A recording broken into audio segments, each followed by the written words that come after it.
E a Lava Jato foi uma mudança completa disso, desse padrão, que você viu gente lá poderosa, né, dono de empreiteiro.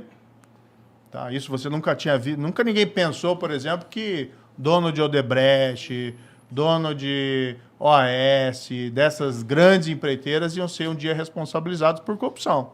Sim, não poderosos. porque o cara é rico. Não, o cara é rico não é problema nenhum. Agora, se o cara é rico, poderoso, mas comete um crime, é aquela história. A lei está acima de todo mundo. É uma democracia, tem que valer. Aí você pega aqueles políticos poderosos lá, o Sérgio Cabral, Eduardo Cunha, o Lula. Né? Você tem parece que não deu certo tanto. Né? Oi? Parece que não deu muito certo. Não, olha, se você for olhar ali, ela quebrou esse paradigma, quebrou esse padrão de corrupção que ninguém ia pra cadeia. E o pessoal foi. Teve gente lá que ficou 4 anos preso. Ninguém ficava nem um mês, nem um dia. Entendi. Só o fato de terem ficado um tempo já é um avanço nesse Mostra sentido. que o país pode ser diferente, que a gente não está fadado a ser um país corrupto. De fato. Entendeu? Agora está tendo uma reação, é uma reação política forte. O que, que é? As pessoas querem a volta do status quo. O cara quer roubar e não quer que aconteça nada. E ele quer dar um recado. Olha, se você vier atrás de mim, ele está mandando esse recado, não é para mim. Está mandando recado para tudo que é juiz e procurador e policial do país. Está dizendo, se você vem atrás de mim por corrupção, você vai enfrentar depois as consequências, porque eu vou atrás de você. É isso que estão querendo fazer, entendeu? Claro que existe também a questão da candidatura, porque o meu projeto, é o único projeto desse pessoal todo que rompe com essa ideia de corrupção. A gente vai restabelecer o combate à corrupção no país. Tá? Então eles querem mandar um recado. Hã? Eu já ouvi isso antes. Eu também. Mas, gente, aí eu vou colocar o seguinte. Eu tenho um passado que me dá essa credibilidade. Vocês acham que a Lava Jato foi moleza ali? 4 anos? Não. Com processo contra Lula, contra Marcelo Odebrecht, contra Eduardo Cunha, contra Sérgio Cabral, contra José Dirceu. Esse pessoal é poderoso. Tá? E a gente estava lá, você acha que a gente não teve pressão na época? Para parar? Então, eu tenho um passado que me dá essa credibilidade para dizer assim, está no meu DNA o combate à corrupção. Claro que um projeto de país é muito mais do que combate à corrupção. Você tem que pensar em emprego, a inflação está terrível, está uma porcaria. Tudo, relação internacional. O presidente é tipo o trabalho mais difícil que tem. Exatamente. Agora, isso eu posso segurar para vocês. Você tem muitas outras coisas para fazer, mas não vai abandonar o combate à corrupção. E eu posso dizer isso. Eu acho que sou o único cara desses aí que pode falar, ó, eu combati a corrupção. E estou sofrendo, isso aí é perseguição. É pura perseguição, porque o cara não tem nada para falar do que eu fiz e fica inventando um monte de maluquice. Mas na Lava Jato, não. Na Lava Jato estava me perguntando, né? As pessoas começaram a mudar. O criminoso começou a confessar os crimes. Isso nunca aconteceu no Brasil. De um cara que roubou dinheiro. Devido à delação premiada, você imagina? Devido à delação. E por quê? A delação só funciona quando o criminoso começa a perceber que o sistema de justiça está funcionando.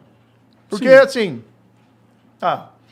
se eu colaborar, eu consigo uma redução da minha pena.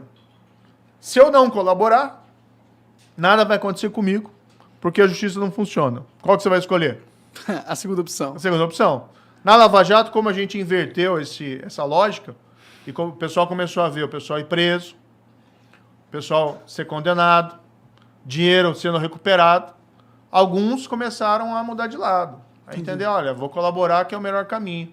Como é nos Estados Unidos. Nos Estados Unidos, se o cara comete um crime, a chance dele ser punido rigorosamente é gigantesca. E aí o cara faz acordo.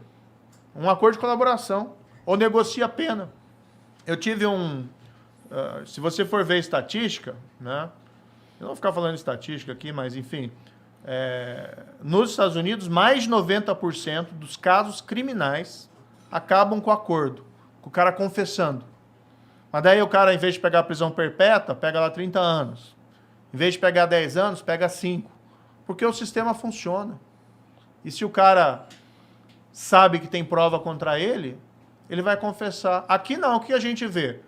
É um bando de bandido, roubando, nada acontecendo. Teve a Lava Jato, que mudou isso. E eles começaram daí a cumprir. E agora você tem gente que quer, não, eu não quero isso. Eu não quero responder pelos meus crimes. Eu quero ficar impune. Eu quero meus 100 milhões de dólares. lá na conta na Suíça sem ser incomodado. Sim. É isso que está acontecendo, infelizmente. Teve muita, assim, do valor, da grana que foi desviada, teve qual o tamanho do pedaço que a gente conseguiu recuperar, cara? Olha, tem uma página do Ministério Público, tá?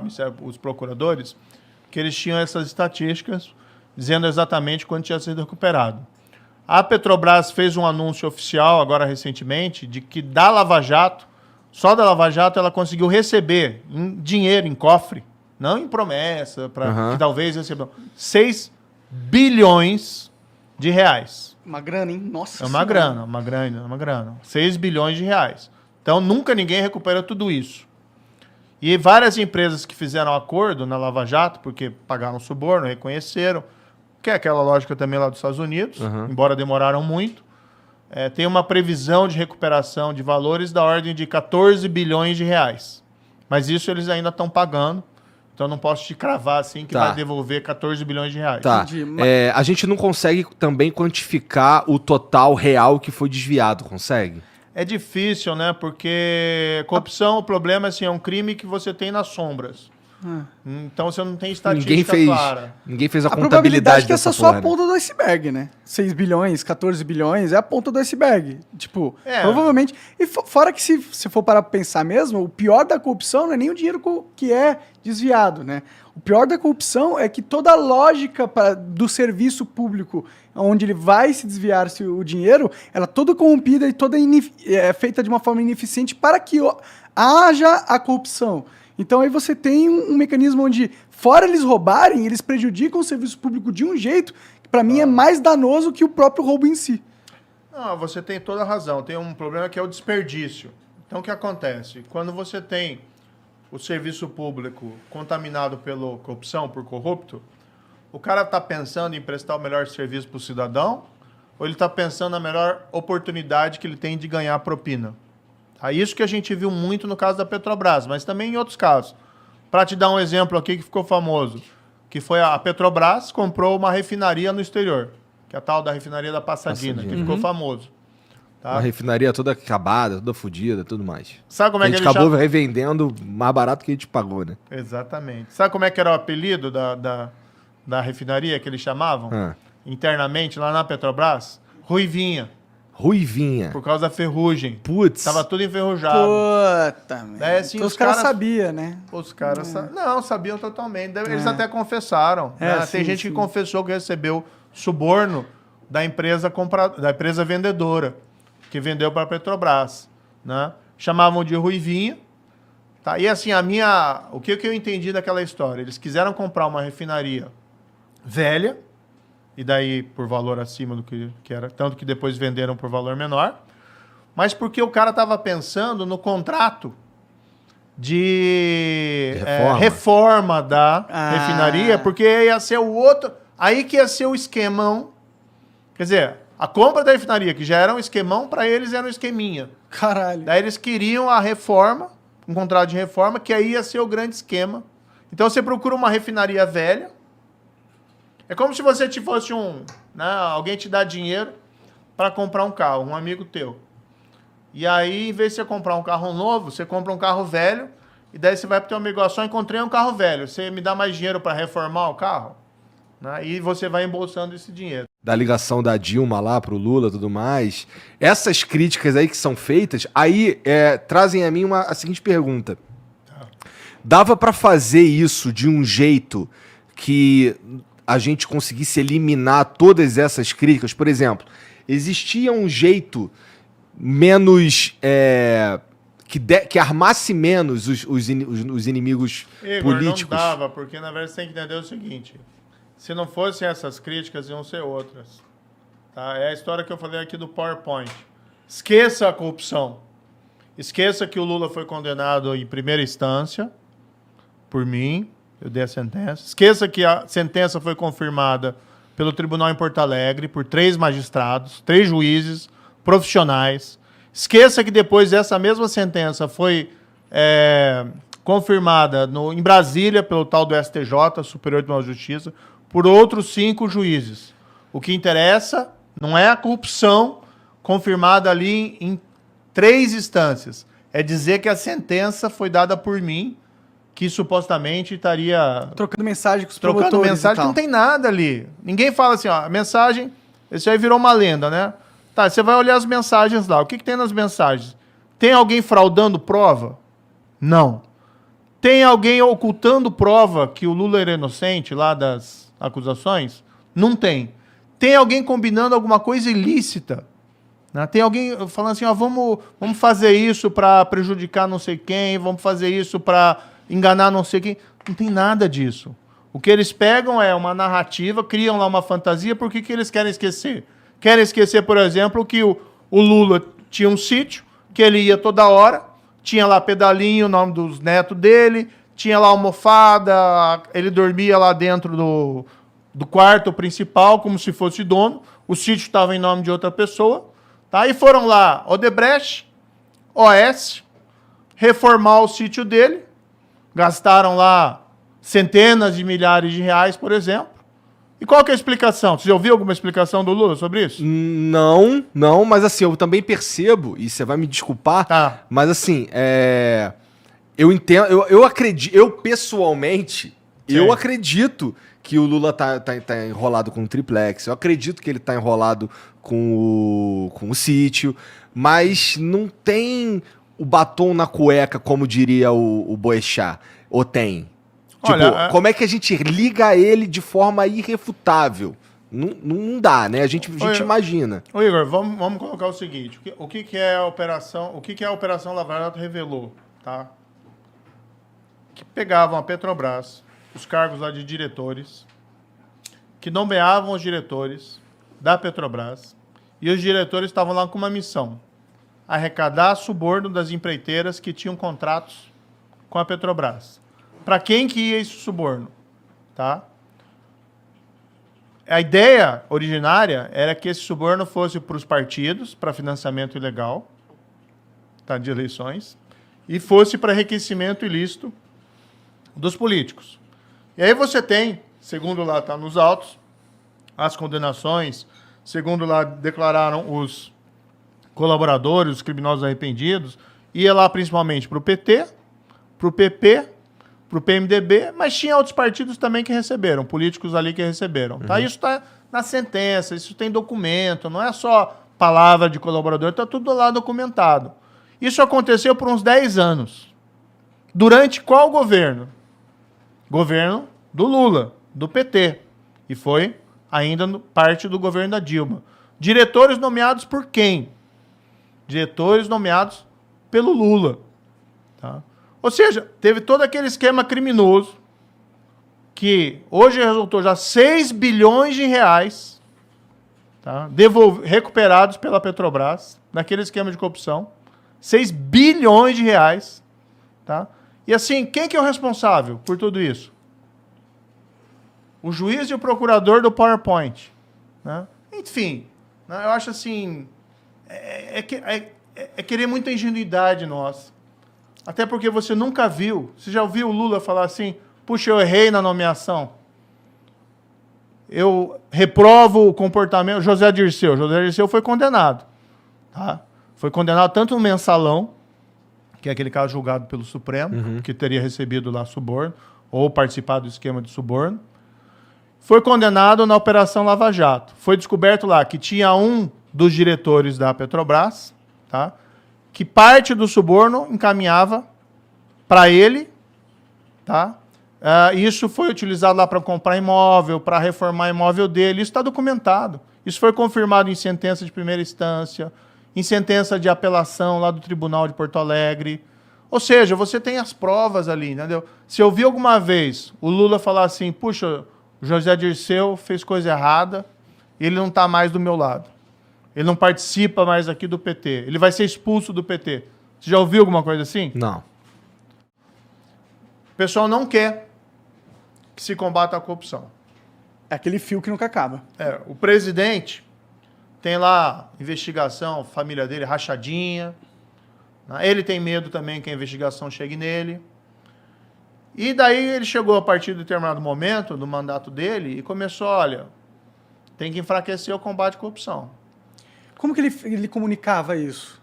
Porque, obviamente, que ele não falava. Se ele falasse isso pra mim... Não, mas como, ele não falava, obviamente. De que forma ele comunicava isso? Como o governo comunicava que era essa direção? Como você percebia que era essa direção que ele estava indo? O primeiro elemento que revelou isso foi quando teve aquela questão do COAF, né? O COAF é um órgão de inteligência de lavagem de dinheiro no Brasil e estava no Ministério da Justiça, no meu braço, alçada, vamos dizer assim, na minha alçada. A gente tinha melhorado o COAF, tinha aumentado o número de pessoas do COAF, isso é demonstrado numericamente, inclusive. E teve um movimento para tirar o COAF do Ministério da Justiça e colocar lá no Ministério da Economia. Ou seja, o COAF não podia ficar comigo. O que não faz nenhum sentido ficar na economia. Você vai dar para a polícia para os caras que tomam conta do dinheiro? Não fazia nenhum sentido tirar de mim, porque o pessoal tinha medo. O que sabia comigo ali não tinha esquema, não tinha negócio. Então, assim, eu nunca dirigi investigação como ministro da Justiça. O ministro da Justiça não é o super tira, mas ele dá estrutura e tem que dar independência para o pessoal fazer o trabalho deles. Isso eu fazia. Então, o primeiro sinal foi esse. O governo trabalhou para que o COAF fosse de volta, fosse lá para o Ministério da Economia. Tá? Depois teve uma decisão do Supremo que beneficiou lá o filho do presidente, parou uma investigação, foi uma liminar de um dos ministros. O governo também não queria que a gente... O problema é que essa liminar ela parava todas as investigações de lavagem de dinheiro no país. Né? Parava tudo. E o presidente não queria que a gente mexesse nisso. O presidente me falou assim, Moro, se você não vai ajudar, não atrapalha. Porque ele não queria, porque eu tinha falado para ele, presidente, essa liminar, até entendo lá o teu processo de investigação do seu filho, mas assim, para o país ela é um desastre, porque para tudo. E aí ele não queria que eu fosse lá trabalhar contra a liminar no Supremo. Claro que eu não sou advogado de ninguém para lá interferir no processo do filho do presidente. Mas quando você tem uma decisão judicial que afeta todo o sistema, aí o ministro da Justiça tem que atuar. Depois teve aquele projeto, mas depois eu desobedeci isso, para falar a verdade. Não tem como aceitar uma ordem dessa, né? E depois essa liminar caiu, mas ficou lá uns 4 meses parado, os processos, por conta lá, porque não podia prejudicar o filho do presidente, que é um absurdo. O filho do presidente tem que responder o processo, se ele for inocente, que seja inocente. Mas é aquela linha que nunca acaba. O filho do presidente não está desconectado desse. Você acha que ele fez sozinho todos os esquemas dele? Não fez, né? Mas aí qual que é a minha interpretação, então, Monarca? É o seguinte, se você começa a enfraquecer o combate à corrupção, porque você não quer que ele avance sobre determinadas pessoas, na prática você vai enfraquecer ele para todo mundo. Sim, com Por certeza. que o Lula foi solto? Por que você tem... Hoje ninguém é preso por corrupção no país? Qual que é a última operação que você ouviu falar da Polícia Federal que alguém foi preso por corrupção? Isso acontecia todo dia. Eu sei que tem muitos jovens que assistem o programa de vocês, às vezes não lembram da Lava Jato. Na Lava Jato, todo dia quase tinha operação da PF, autorizada por mim ou por outro juiz. Todo mundo bolado com o japonês da Federal. Que se fudeu depois. Exatamente. Então você tinha lá o pessoal indo preso. E eu acho que isso não é assim, vingar, quer ver as pessoas humilhadas. Não. Você quer ver justiça. Você quer chegar pro teu filho lá na tua casa e falar, filho, roubar é errado. Se você fizer isso, você vai sofrer consequências. O que a gente está ensinando para os nossos filhos? Quando você vê o desmantelamento da Lava Jato, quando você vê o desmantelamento do combate à corrupção, e quando você começa lá a perseguir juiz, procurador, porque eles ousaram se opor a esse sistema de corrupção. Que país que você está criando? Daí o pessoal, o Brasil não cresce porque o ministro da Economia toma a decisão errada, ou o combustível tal. Não, o país não cresce, sabe por quê? Porque a gente não aprendeu que instituições, democracia, lei tem que estar acima de todo mundo. Ou seja, você precisa dar um passo civilizatório. E aí as coisas começam a funcionar. Você começa a gerar confiança, você começa a ter a máquina se mexendo. As pessoas sabem que, por exemplo, se fizer alguma coisa errada, você vai ter as consequências. E aí você para de enganar os outros. Tanto você começa a confiar mais nas pessoas.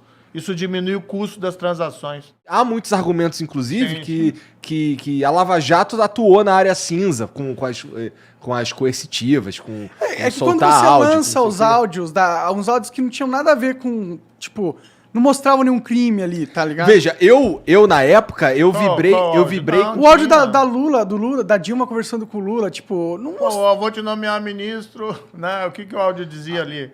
Sugeria que ele ia ser nomeado ministro para escapar das investigações. Eu sei, mas é tipo... Isso é... Veja... Isso é importante pra investigação, entendeu? A vazar pra mídia é uma parada que, tipo, parece que você está agindo politicamente como instituição Lava Jato Monark, também. Vou te dizer o seguinte, se você não tivesse tornado tudo público na Lava Jato desde o começo, não tinha durado 2 meses. Era importante a opinião pública, era importante você colocar, o que está acontecendo é isso. E o que a gente está fazendo é isso. Então, qual foi a adesão que a gente tomou desde o início? Não vamos ficar escondendo mal feito de gente que fez coisa errada. Então, estava tudo nos processos. A gente não decretava sigilo nos processos. O processo era processo eletrônico na internet. Então, todo mundo tinha acesso. Então, a gente seguia um padrão. E o padrão sempre foi esse. Olha, eu até falava brincando, a justiça não pode ser guardiã de segredos sombrios dos nossos governantes. O governante tem que ser transparente. As pessoas têm que ter direito de saber o que fazem os seus governantes, mesmo quando fazem coisa errada.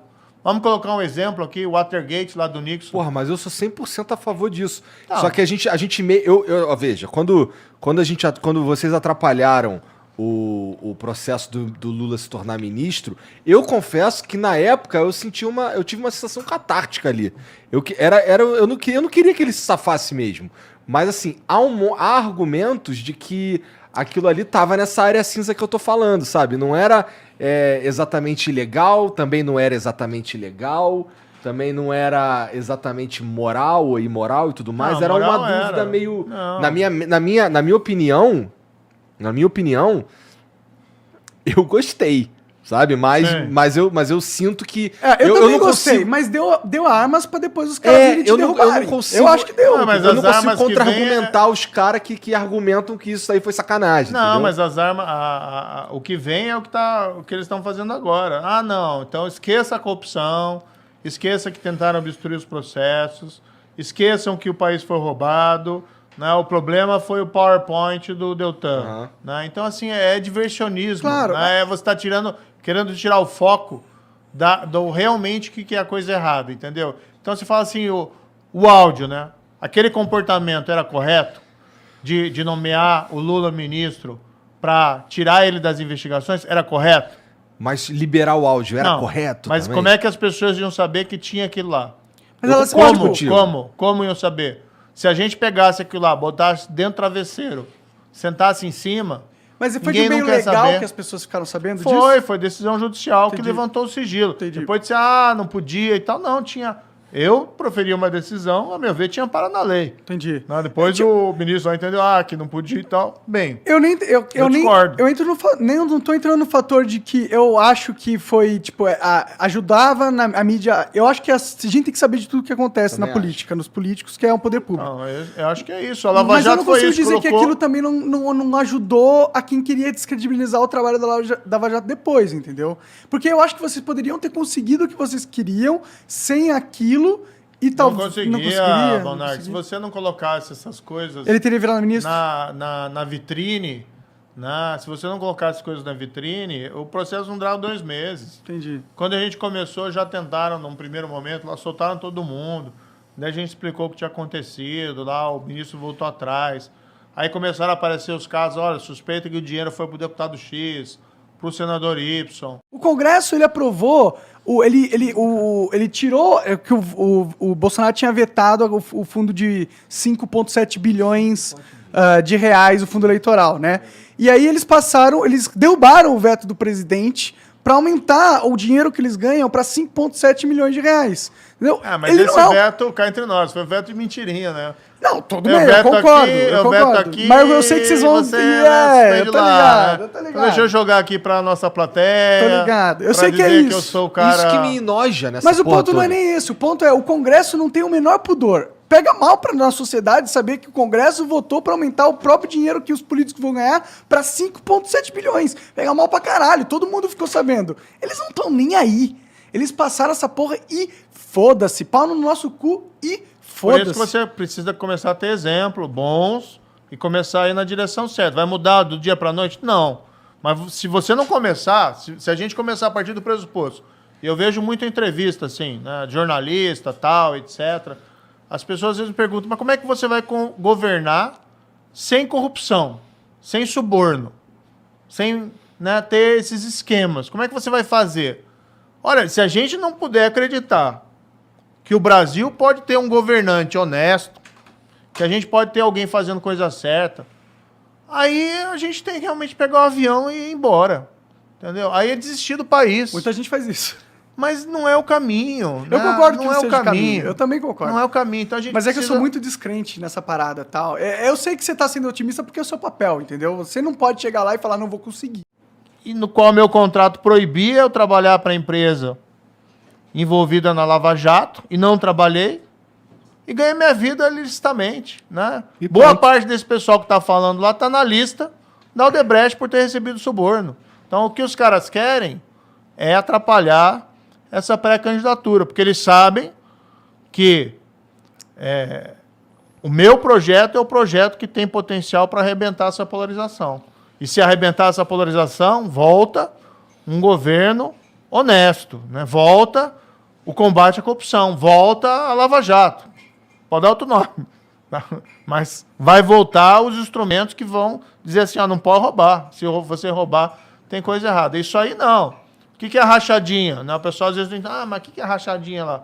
Pô, você contrata um cara no teu gabinete de deputado e ele recebe lá um salário, sei lá, de 10 mil reais, mas o acordo é, você recebe 10 e me dá 5. Isso é apropriação de dinheiro público. Claro. Além de uma sacanagem com o cara lá que aceitou. E às vezes tem aquela situação que o cara é um funcionário fantasma. O cara nem aparece lá. Não é sacanagem que o cara que aceitou, porque ele só ganhou esse emprego porque ele aceitou.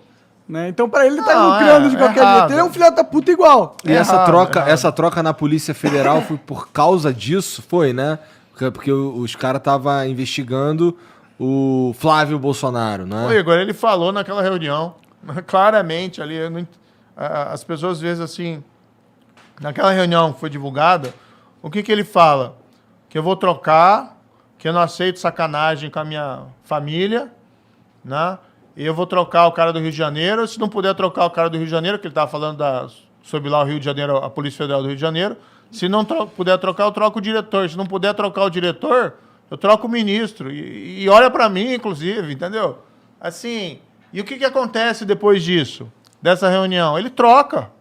Troca o diretor, passa por cima de mim, e aí eu tenho que pedir demissão. Porque eu não vou ficar lá com o diretor que ele troca dizendo, né, que o motivo que ele está trocando é porque ele não quer que investigue a família dele. E a investigação morreu de fato? Não, a investigação... Esfriou. Hoje ninguém é investigado, né? A Polícia Federal, respeito muito, o delegado da Polícia Federal, agente da Polícia Federal, perito e tal. Quem que você vê hoje sendo investigado por crime de corrupção, sendo preso, acabaram as notícias, sofrendo alguma consequência? Não, acabou a investigação. Entendi. Né? E quando você tem alguma coisa, troca lá o delegado. Qualquer solução tem efeitos colaterais negativos, mas o grande ponto os efeitos benéficos compensam? Eu acho que compensam. Hoje a eleição é muito cara no Brasil. Eu discordo um pouco. Tipo, eu entendo que cara, mas com a internet, cara, mudou o jogo um pouquinho, né? O Bolsonaro não teve uma campanha cara, tá ligado? E outra coisa, o problema do fundo eleitoral é que ele dá para os dirigentes políticos 5,7 bilhões de reais para eles distribuírem para quem eles acharem que é o certo. Não, acho que você tem um ponto aí importante, né? Você concentra muito poder na cúpula dos partidos. Você dificulta a renovação. Você trocou corrupção para ser legalizada. Foi isso o movimento que o governo fez nos últimos anos. Ele legalizou um sistema que era corrupto, com as emendas fantasmas lá, com essa parada do fundo eleitoral. Foi isso. Ele trouxe para a luz um sistema que eles queriam manter ali de algum jeito. A questão das emendas é um pouquinho separado, né? Mas realmente esse orçamento secreto é absolutamente reprovável, que emenda dinheiro público sendo utilizado sem transparência.